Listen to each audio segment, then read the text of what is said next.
Hare Krishna,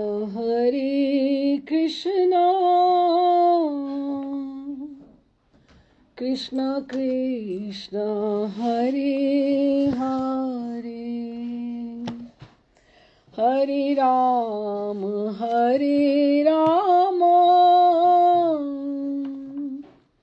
Ram Ram, Hare Hare, Hare Krishna,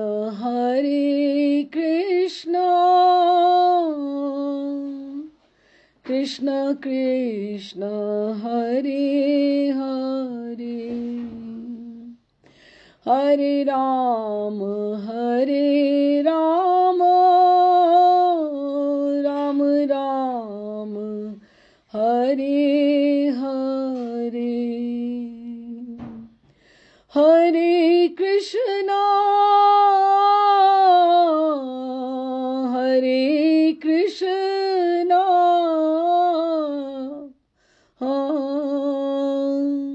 Krishna Krishna, Hare Hare,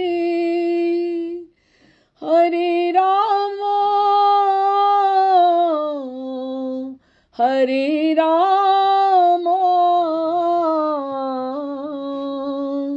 Ram Ram, Hare Hare, Hare Krishna, Krishna Krishna, Hare Hare, Hare Ram,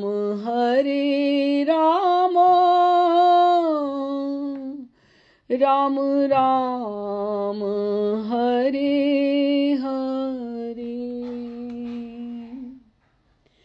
Shri Krishna Chaitanya Prabhu Nityananda,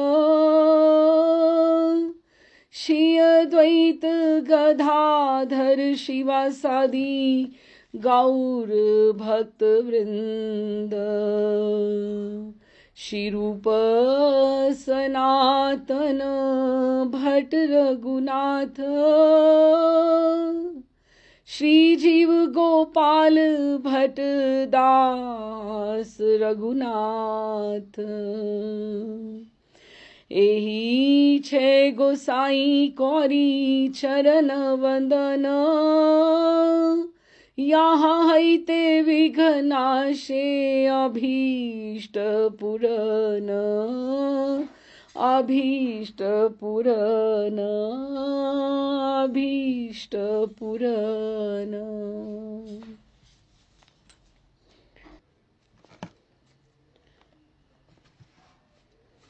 Radhe Shyam ji, हम नरोत्तम प्रार्थना को करते हुए धीरे धीरे इस सत्र में अभी हम 50वां पद कर रहे हैं। पिछले बस अब 55 पद जो टोटल हैं उसमें 6 ही बाकी हैं। तो जैसे किसी उम्र के पड़ाव में आखिरी में अंत में सबसे इम्पोर्टेंट जो महत्वपूर्ण संदेश होता है कि कोई भी अनुभवी रसिक आचार्य कुछ कहना चाहता हो, वो हमारे लिए कितना महत्वपूर्ण है, कितना आवश्यक है, उसका भाव समझना हमारे लिए। तो ये हम पिछले खैर जो आज तो है बहुत सुंदर, आज भी बहुत सुंदर पद है, छोटा है, जो कल का है वो और सुंदर है। धीरे धीरे अभी ये जो 5-6 पद हैं आखिरी के, बहुत सुंदर पदावली है। तो पहले इसका हम गायन कर लेते हैं। 50वां है। गौरा पहुना भजिया मेनू, प्रेम रतन धन हेलाए हाराईनु, अदम यतन करी धन त्यागिनु, आपन करम दोषे आपन डूबीनु, सतसंग छाड़ी केलू असते विलास, ते कारणे लागिल जे करम बंद फास। विषय विषम विष सतत खाइनु, गौर कीर्तने रसे मगन नाहेनु। केनवा आछय प्राण की सुख पाईवा, नरोत्तम दास केन नाम गेल मरिया।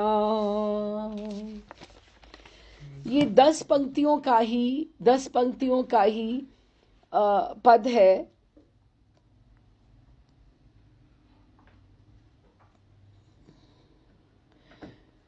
तो गौरा पहुना भजिया मैनू कि प्रेम रतन धन हिलाय हराइनो। हिलाय हराइनो की हिलाय बोलते हैं केयरलेसली, लापरवाही से, और हराइनो किसी चीज को खो देना, गुम कर देना। उसको कोई चीज हमें जैसे मिले भी तो हम उसको खो देते हैं। गौरा पहू ये इसको इंगित करता है कि गौर महाप्रभु के युग में, जैसे गौड़ियों के लिए ये जो कलयुग का समय है, ये गौड़ियों के लिए गौर महाप्रभु का समय है। सत्य युग में जो आवश्यक था वो था तपस्या करना, जिस तरह से सत्य युग में उसकी इम्पोर्टेंस है। और फिर जब त्रेता आया तो यज्ञ, जैसे राम जी के समय में त्रेता में, और द्वापर में ठाकुर जी के समय में जो था अर्चा विग्रह का डेटी वर्शिपिंग जैसे स्थापना हुई। और कलयुग जो है वो नाम, जैसे हम बोलते हैं कलयुग केवल नाम आधारा। तो ये चारों युग की अपना इम्पोर्टेंस है। और गौरा पहू कि गौर के युग में, अर्थात जब गौर महाप्रभु आए हैं, जो मोस्ट मर्सीफुल अवतार हैं और सबसे करुणामय अवतार हैं, जिन्होंने झारी खंड के शेर चीता और भी पशु पक्षियों से भी उन्होंने नाम उच्चारण करवा दिया, संकीर्तन करवा दिया। हरि नाम जो स्पर्श की तरह वो उन्होंने फैलाते गए, उसका प्रचार करते गए। तो ये गौर का युग इस तरह से करुणामय जगाई मधाई का उद्धार हुआ। तो उन्होंने पात्र अपात्र का विचार किए बिना, तो उन्होंने गौर के युग में अगर गौर पहुना, अगर गौर के युग में आकर भी ना भजिया मैनू, अगर मैंने नाम का आश्रय नहीं लिया, तो ये तो उसी तरह से हुआ जैसे प्रेम रतन धन हिलाए हाराइनो, कि प्रेम रतन धन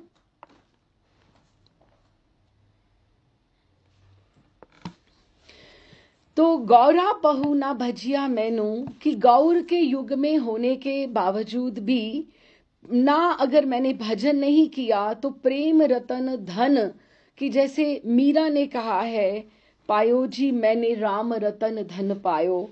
ये जभी वस्तु अमोलक दी मेरे सतगुरु कृपा कर अपनायो, कि ये अगर मनुष्य जीवन पाकर अगर हमें दीक्षा मिल जाती है, नाम का रतन अगर हमें मिल जाता है, प्रेम का रतन अगर मिल जाता है, तो इस तरह से ये वही है कि धन मिलने के बावजूद भी मैंने इसको केयरलेसली, हेलाई अर्थ केयरलेसली, लापरवाही से हराइनू, मैंने उसको खो दिया कि आपको किसी चीज की प्राप्ति भी हो और आप उसको केयरलेसली आप उसको खो दें।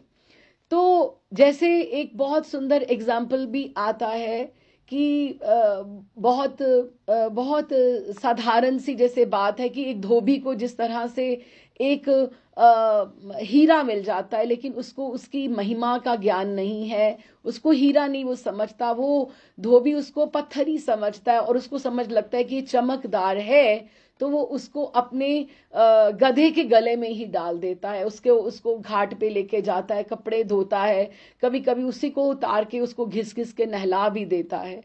लेकिन कोई जोहरी आकर अगर उसको देखता है तो वो उसको लगता है कि ये तो बहुत महंगा ये है, ये पत्थर तो नहीं है कि ये तुझे कहाँ से मिला।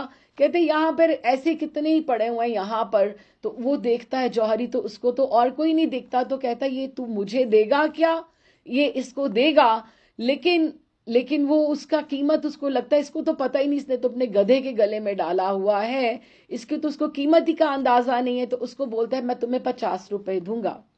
तो जब वो कहता है ठीक है, वो तो उसको लगता है कि ऐसा तो मुझे और भी कहीं मिल जाएगा, तो वो 50 रुपए में ही उसको वो हीरा, वो जो पत्थर समझ के उसको वो दे देता है।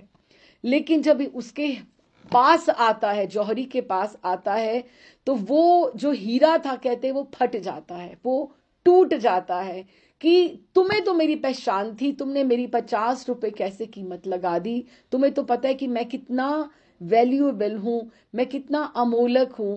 उसी तरह से जैसे हम बाहर का सोचें कि कोई बाहर के वासी हैं, वो भजन ना करें या वो ठाकुर जी का नाम जप ना करें या सात्विकता की तरफ ना मुड़े, तो चलो उनको धर्म संस्कृति का, अपने कल्चर का, सभ्यता का ज्ञान नहीं है। लेकिन हम हिंदू होकर, भारतवासी होकर, अगर अपना समय, अपना मनुष्य जीवन अगर खो दिया, तो नाम नहीं रो देगा, गौर महाप्रभु नहीं रो देंगे। वो करुणामय अवतार वो लेकर आए हैं कि अगर भारतवासी होकर, हिंदू होकर, अगर हम नाम का आश्रय नहीं लेंगे, अगर हम नाम के रास्ते पे नहीं चलेंगे, तो ये कितना बड़ा अपराध होगा। हमारे तो ग्रीटिंग्स में भी राम राम कहा जाता है और किसी के मरने पर भी राम राम कहा जाता है कि राम ही सत्य है। वो राम सत्य उस जाने वाले को सुनाने के लिए नहीं है, जो बच गए हैं, जो चलते हैं शव यात्रा में, उनको सुनाने के लिए है कि राम नाम ही सत्य था और राम नाम ही सत्य है और राम नाम ही सत्य रहेगा। जो जाने वाले थे वो तो चले गए, लेकिन तुम्हें किसका आश्रय लेना है और तुम्हें किसको लेकर चलना है। तो प्रेम रतन धन है लाए हारायनु, कि प्रेम रतन, क्योंकि बहुत सुंदर बात है कि जिस तरह से मैंने दीक्षा होती है, तो ठाकुर जी गुरु के रूप में हमें स्वीकार करते हैं, गुरु को इंगित करके हमें स्वीकार करते हैं। लेकिन अगर हम उसको गुरु दीक्षा लेकर अगर हम लापरवाही से वो गुरु का नाम का रतन जो हमें उसने दिया, अगर हम उसको लापरवाही से खो दें, तो हमारे से ज्यादा दुर्भाग्य और किसका होगा। तो फिर आगे क्या कहते हैं, अधम यतन करी धन त्यागिनु, आपन करम दोषे आपन डूबीनु।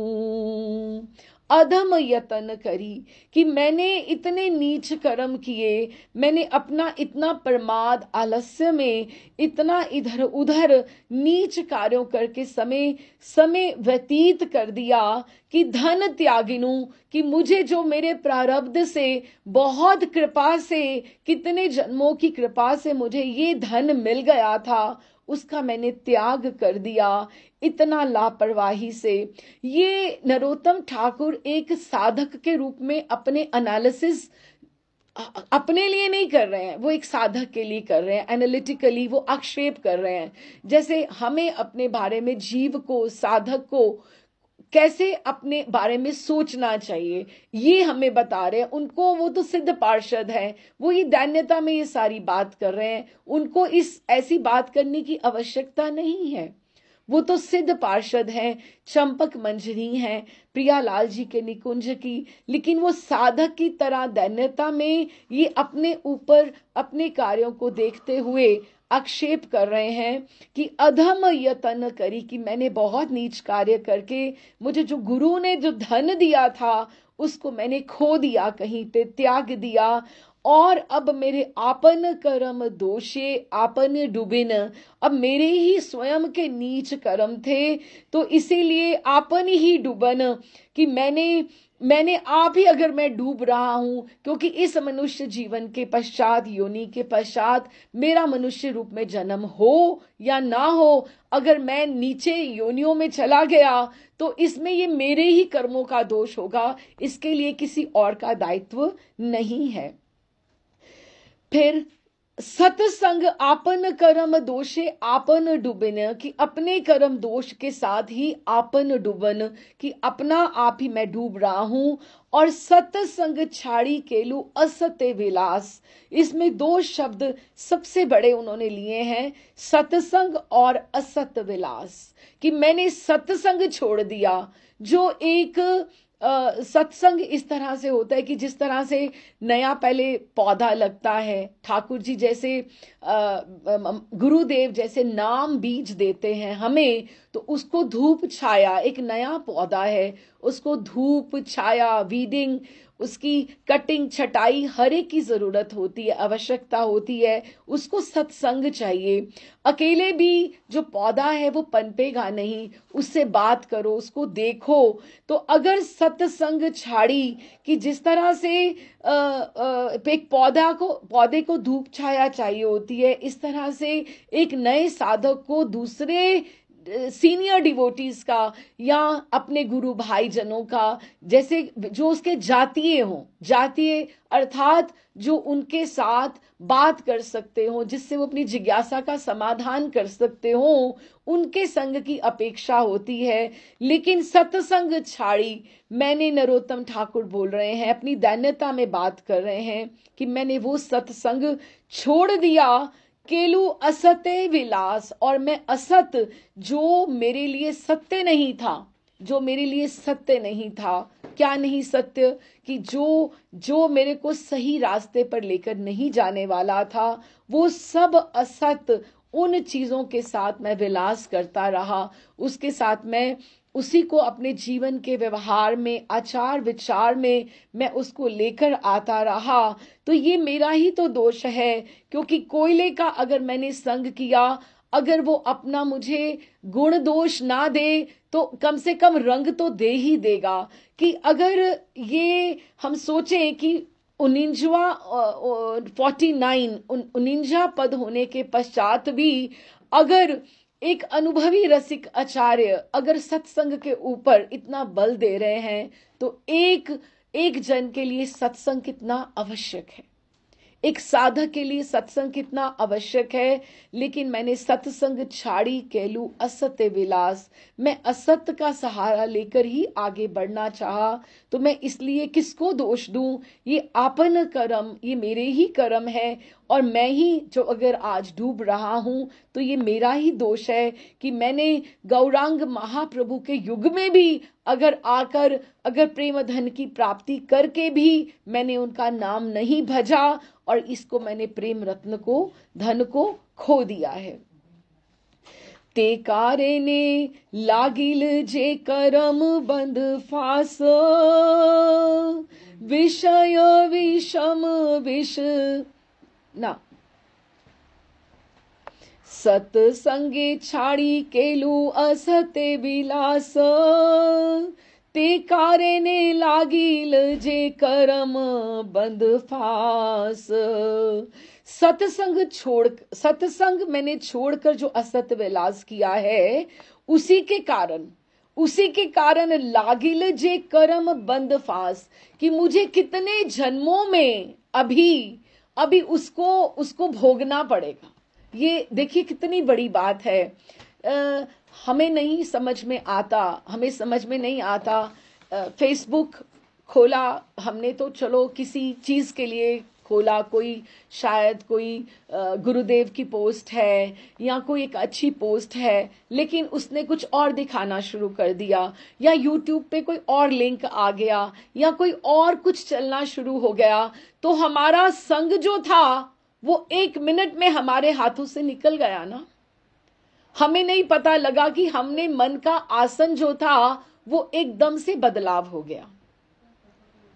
वो कितना क्षणिक एकदम से बदलाव आ गया, हमें भी समझ में नहीं आता कि सत्संगे छाड़ी, कि वो जो सत्संग है हमारे लिए कितना आवश्यक था, लेकिन हमने उसको एक क्षण में हमने उसको यूट्यूब का या बहुतों को टीवी का ही अभी टेलीविजन को देखना, ड्रामास देखने या कुछ और तरह के कार्यक्रम देखने, उसका भी लोभ होता है। ये एक तरह से ये संग ये नहीं है कि हम बाहर से अपने आप को किसका संग देते हैं, भीतर एकांतिक रूप से भी हम अपने आप को संग दे सकते हैं, दुसंग दे सकते हैं। अब हमारे ऊपर डिपेंड करता है, निर्भर करता है कि हम घर में भी बैठे हुए एकांतिक में जब बैठे हैं, हम अपने आप को किसका संग दे रहे हैं, हमारे ऊपर ये निर्भर करता है। और एक एक दृश्य, एक एक शब्द, एक एक क्षण, इट्स बीइंग काउंटेड। ये हर चीज एक somebody is registering our time, कि कोई ऐसा है जो हमारा रिकॉर्ड कर रहा है, देख रहा है और ये खाता है। आप स्कूल में भी जाइए, हम स्कूल में भी जाएं अगर, तो हम देखें कि हमने अपने क्लास के टाइम में हमने क्या किया, तो टीचर हमें एक वॉच कर रही है, सुपरविजन कर रही है। लेकिन हम अगर उसी तरह से, अगर हम अपने उस समय को किस तरह से, जब हम जीवन काल में आए हैं, मनुष्य काल में आए हैं, हमने अपने काल का सदुपयोग किया है कि नहीं किया, जिस काम के लिए आए हैं, जिस लक्ष्य के लिए आए हैं, हम उसकी तरफ आगे बढ़े हैं कि नहीं बढ़े हैं। नहीं तो फिर वही बात है कि हमने असत विलास, उन झूठी बातों का ही कंपनी करके, उसका ही संग करके हमने अपने आप को कितने कर्म बंद फांस हमने कर लिया है। अभी उसके लिए भी कहते हैं, कभी आप अकेले में बैठ के देखिए, आपको किसकी महत्व बुद्धि आकांक्षा, महत्वाकांक्षा किसकी है, आपके चिंतन में कौन कौन जुड़ता है। ये भी सीधी सी बात है कि जब हम एक बार बैठते हैं भजन के लिए, तो हमारा मन अभी कहाँ कहाँ अटका हुआ है, हमें उसमें से सिग्नल्स मिलेंगे। हमें वही अपने मोह बंधन काटने हैं जो हमें भजन के समय आकर डिस्टर्ब करते हैं, या हमें जिसका ध्यान आता है, जो जिसका ध्यान आता है, उसको तुरंत हमें उसकी वो जो मोह, जो अपेक्षा है, वही हमें काटना है।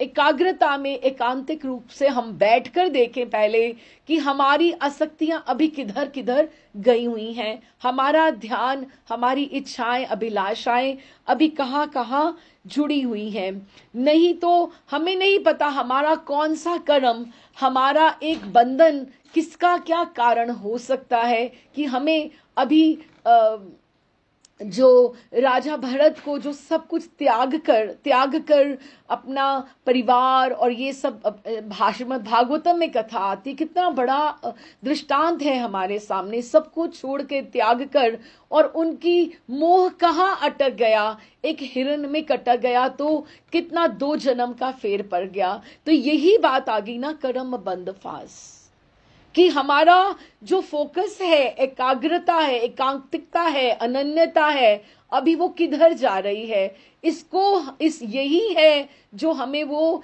इन लास्ट पदों में इन चीजों के ऊपर हमें हैमरिंग कर रहे हैं, हमें बार बार सुना रहे हैं कि सत्संग ये कितना आवश्यक है। और ये एक और बड़ी सुंदर बात है कि जब भी नाम दीक्षा होती है तो जब कंठी देते हैं, गुरुदेव देते हैं, तो उस समय कहते हैं, चैतन्य चरितामृत में लिखा हुआ है, दीक्षा काले भक्त करे आत्मसमर्पण। वो गुरुदेव को अपना आप समर्पण कर देता है, और सेई काले प्रभु करे ताहे आत्मसम, उनको वो स्वीकार कर लेते हैं, उनको आत्मसम कि ये मेरा अपना है। उनका नाम रजिस्टर में लिखा जाता है कि सेई काले प्रभु करे ताहे आत्मसम, अपने समान कर लेते हैं।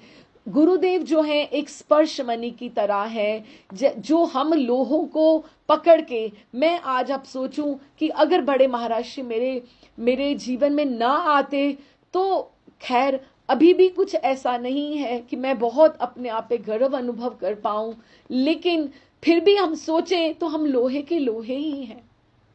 अगर हमें एक आश्रय है तो अपने गुरुदेव का ही आश्रय है कि जो हमें उस पार लेके जाएंगे, जिन्होंने हमें स्वीकार किया है, आत्मसम किया है, हमें मंत्र दिया है। तो उस समय वो चिन्मयी, वो देह प्राप्ति हमें हमारी जो यात्रा है, देखिए ये साधक देह है जिसमें हम हैं। हम अपना प्रयत्न, हम प्रयास, अपना भजन, अपना जप, अपना स्वाध्याय, अपनी ऑस्टेरिटीज हम सब कर रहे हैं, करने का प्रयास कर रहे हैं। अब जितनी हमारी योग्यता है, जितनी हमारी पात्रता है, उसके हिसाब से ही तो चलेंगे ना।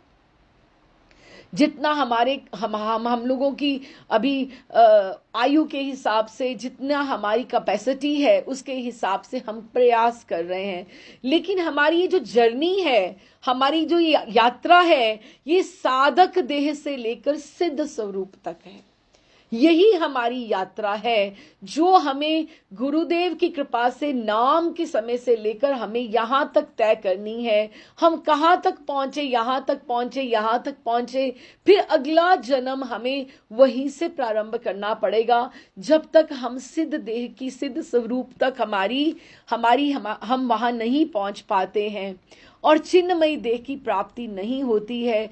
और इसके लिए हमें सजातियों का संग करना पड़ेगा। हमारे पास समय कम है, बहुत कम है कि आयु के कितना समय, मोर देन हाफ हमारा आगे विश्राम हो चुका है। कितना समय हम ऐसे ही खो देते हैं पढ़ाई में और इधर उधर की प्रॉब्लम्स में, कठिनाइयों में। जब तक थोड़ा सा समझ आना शुरू होता है, तब तक लगता है कि समय तो हाथ से निकल ही गया है। शारीरिक परिस्थितियां, विषम परिस्थितियां आनी प्रारंभ हो जाती हैं, या और तरह की दुविधाएं आनी शुरू हो जाती हैं। तो इसीलिए ये चिन्मय देह की प्राप्ति जो है, ये सजातीय सत्संग, और इधर उधर नहीं डोलना, अलग अलग से नहीं हमें जाना, हमें उन्हीं का संग करना है। अभी हमारे पास इतना समय नहीं है कि हम उधर भी चले जाएं और उधर भी चले जाएं और उधर भी चले जाएं। अभी हमें ट्राई करने का टाइम नहीं है। हमें सजातीय, अपनी जाति के, अपनी रुचि के अनुसार, अपने गौड़ीय संप्रदाय के हिसाब से आगे, अपने गौड़ीय ही नहीं, जो भी कोई, जिसका भी जो भी लक्ष्य है, उसके हिसाब से ही आगे चलना चाहिए। गुरुदेव की तरफ से कोई कमी नहीं है, कमी है तो हमारी तरफ से ही कमी है। और सतसंग छाड़ी केलू असत्य विलास, ते कारे ने लागिल जे करम बंद फास। कोई नहीं पता कि आप एक बात से भी आप कितना कर्म में आप फंस सकते हो। इवन आप कहीं मिले भी तो बहुत मित्रता गांठनी, बहुत परिचय किसी से पूछना करना, क्या आवश्यकता है, पहले ही संबंध निभ जाए, ये भी बहुत बड़ी बात है। महाराज जी तो बोलते हैं कि बहुत ऐसे, प्रेमानंद महाराज जी बात करते हैं एकांतिक वार्तालाप में, बहुत बार देखा है कि एक जन कोई क्वेश्चन पुट करता है उनसे, उसके बाद वो तुरंत आंखें नीचे कर लेते हैं कि वाणी का वैराग्य, वाणी का वैराग्य हम धारण करें। क्यों? क्योंकि हम इनिशिएटिव नहीं लें, नया नया परिचय जोड़ना, आप कहाँ रहते हैं, आप कैसे हैं, क्या है, ये कहाँ से क्या हुआ, क्या लेना देना है। जब हमें एक बार एक अपना रास्ता मिल गया है, ये भी जो एक इनिशिएटिव लेना है, वाणी का वैराग्य, इस उम्र में आकर हमें इस बार सद जाना चाहिए।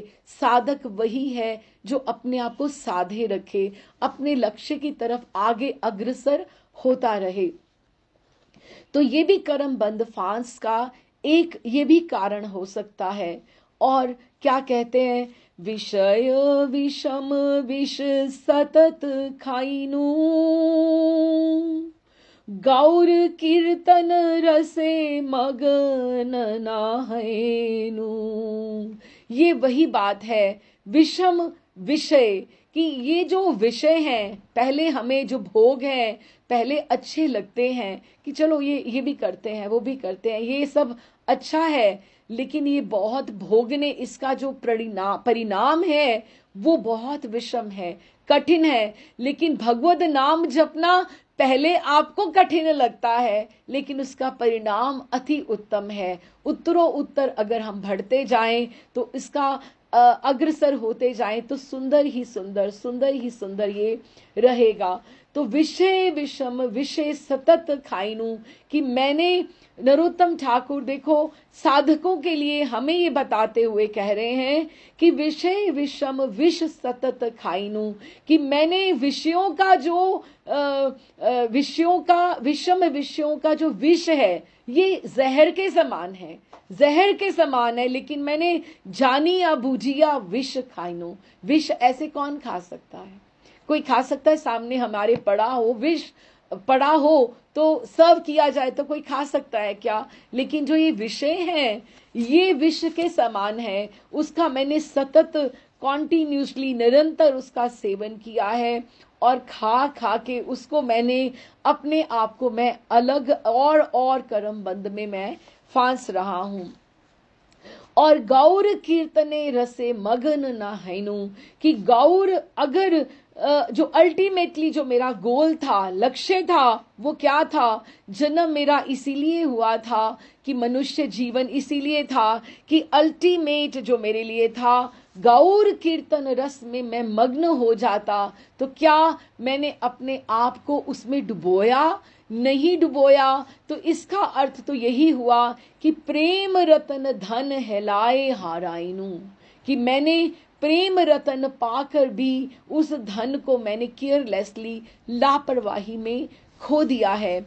अगर आचार्य ऐसा अगर हमें कह रहे हैं तो हमें भी इस बात को सोचना चाहिए, एकदम से सोचना चाहिए कि हमसे भी तो कहीं अपराध तो नहीं हो रहा है कि हम किसी चीज को इस तरह से खो रहे हो, टाइम हमारे हाथ से निकल रहा हो, नहीं तो हम इसका कैसे किस तरह से अवेल कर सकते हैं। क्योंकि कामिनी और कांचन के विषय में से के बीच में डूबते डूबते जो थे, जो असली जो धन था वही हमने धन को खो दिया। ये प्रबोधानंद सरस्वती पाद चैतन्य चंद्रामृत में लिखते हैं, अवतीर्णे गौर चंद्रे विस्तीर्णे प्रेम सागरे, क्योंकि गौर चंद्र जो है, गौर महाप्रभु जो अवतीर्ण हुए हैं, उन्होंने अवतार लिया है वो प्रेम सागर को विस्तीर्ण करने के लिए, उसी का प्रचार करने के लिए और उसी का विस्तार करने के लिए उन्होंने उनका प्रादुर्भाव प्रगट्य हुआ है।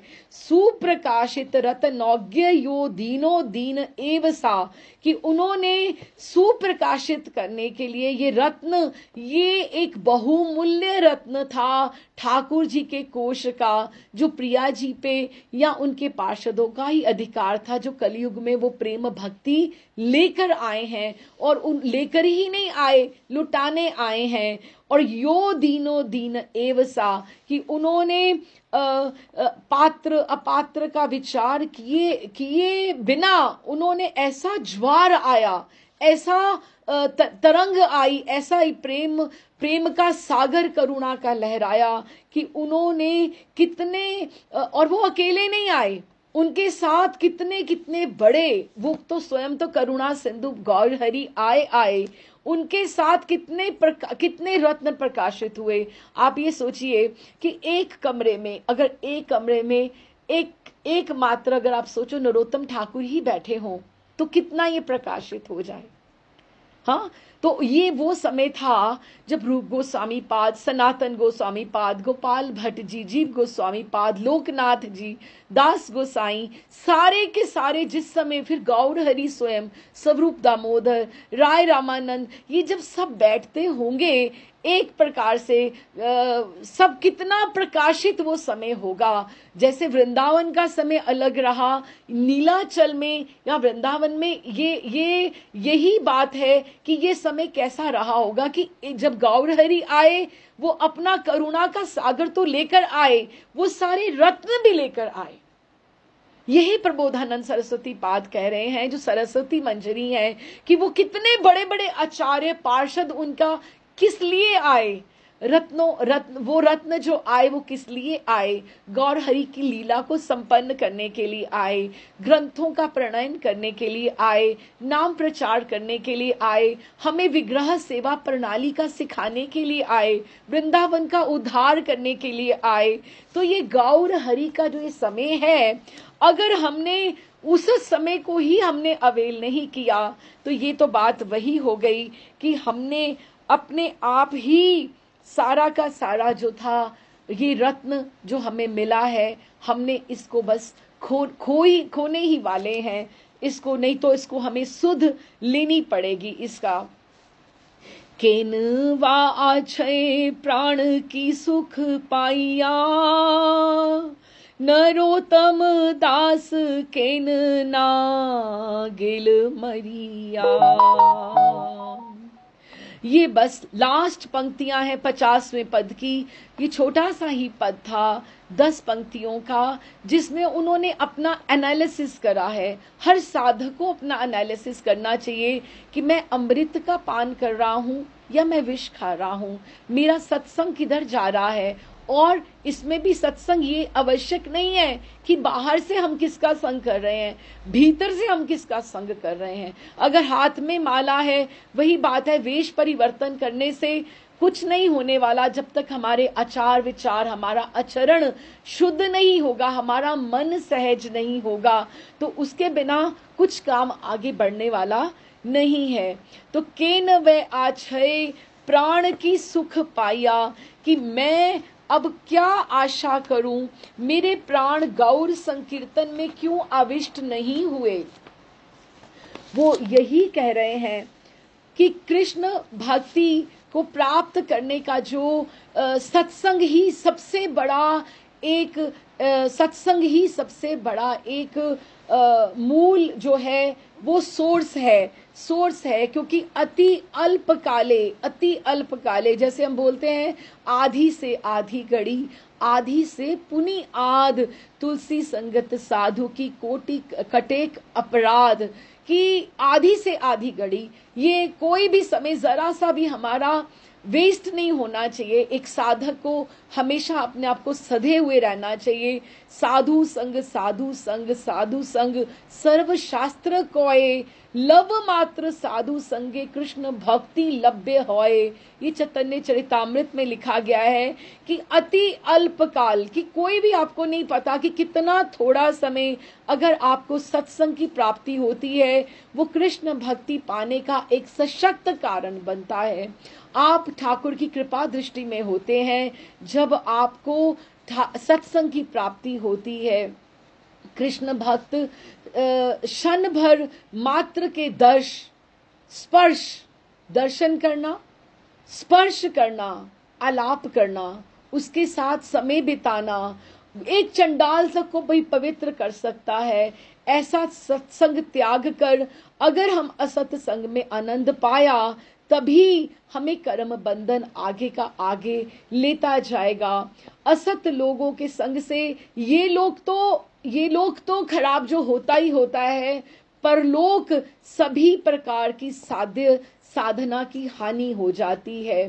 तो इसलिए उन्होंने कहा है कि विषय विषम जो मैं खाता रहा हूं, तो मैंने अमृत पान से विष की क्रिया विनष्ट होती है और आदमी अमर होता है, लेकिन मैंने जानबूझकर ऐसा संग करके मैंने विष का सतत मैंने इसका पान किया है और अपने आप को गौर कीर्तन में मैं नहीं डुबो सका। तो केनव आज है प्राण, इसलिए मैं किस लिए जी रहा हूं, मैंने अपने प्राण क्यों बचा के रखे हैं, कि सुख पाया, मेरे इस देह में प्राण है क्यों, मैं क्या सुख पा रहा हूं, मुझे ऐसी देह नहीं चाहिए।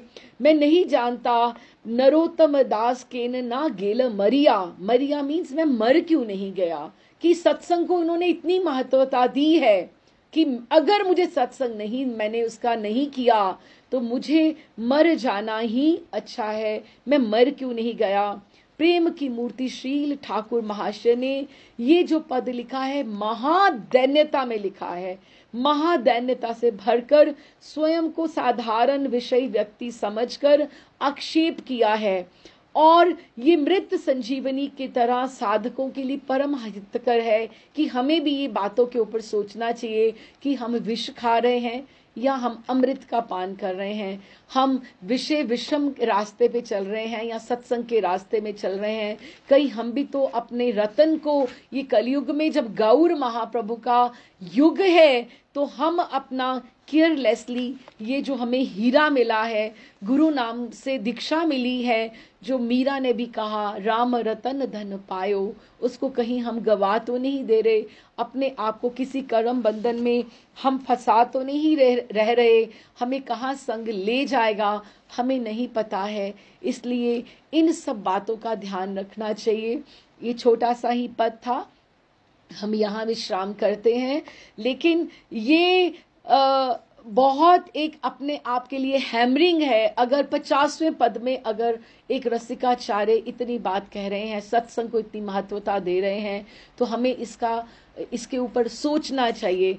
और इसके पश्चात ये इतना बड़ा अगर अपने आप को उन्होंने कहा है, तो अगला पद इससे भी और कितना है। अगला पद it's going to be the essence of the whole प्रार्थना। जो अगला पद है, पूरी की पूरी प्रार्थना का सार निकलेगा। सबसे सुंदर पद अगला पद है, वृंदावन रम्य स्थान। बहुत सुंदर पद है, और वो इसी दैन्यता को, इसी आक्षेप की धारा के ऊपर, धरा के ऊपर खड़ा है कि अगर हम भी अपने बारे में सोचें, अगर हम भी ऐसी अपनी प्रताड़ना करें, तो हमें क्या हासिल हो सकता है। वो अब हम अगले पद में, जैसा समय आएगा, कल हम फिर दोबारा इसका करेंगे। अगला जो 51 है, क्योंकि दोनों पदों के मूड, भाव, लय अलग थे, इसीलिए उनको इकट्ठा नहीं किया। क्योंकि अगला जो पद है बहुत सुंदर पद है छोटा, लेकिन अपने आप में वो बीजक है। जैसे हम आगे भी बीजक पद भी करते आए हैं, जो एक इंगित पर्ची की तरह हमें सब बताते रहते हैं, उसी तरह का ये पद है। तो अगला जो है वो इसी की धरा के ऊपर अपने आप को पहले हम सोचें कि हम आज कहाँ खड़े हैं, और उसके बाद हमें कैसी प्राप्ति हो सकती है, ये उसके बारे में पद है अगला। तो फिर उसके बारे में फिर बाद में बात करेंगे। इसको हम यहीं विश्राम देते हैं। राधे श्याम जी, ठाकुर जी के दर्शन कर लीजिए।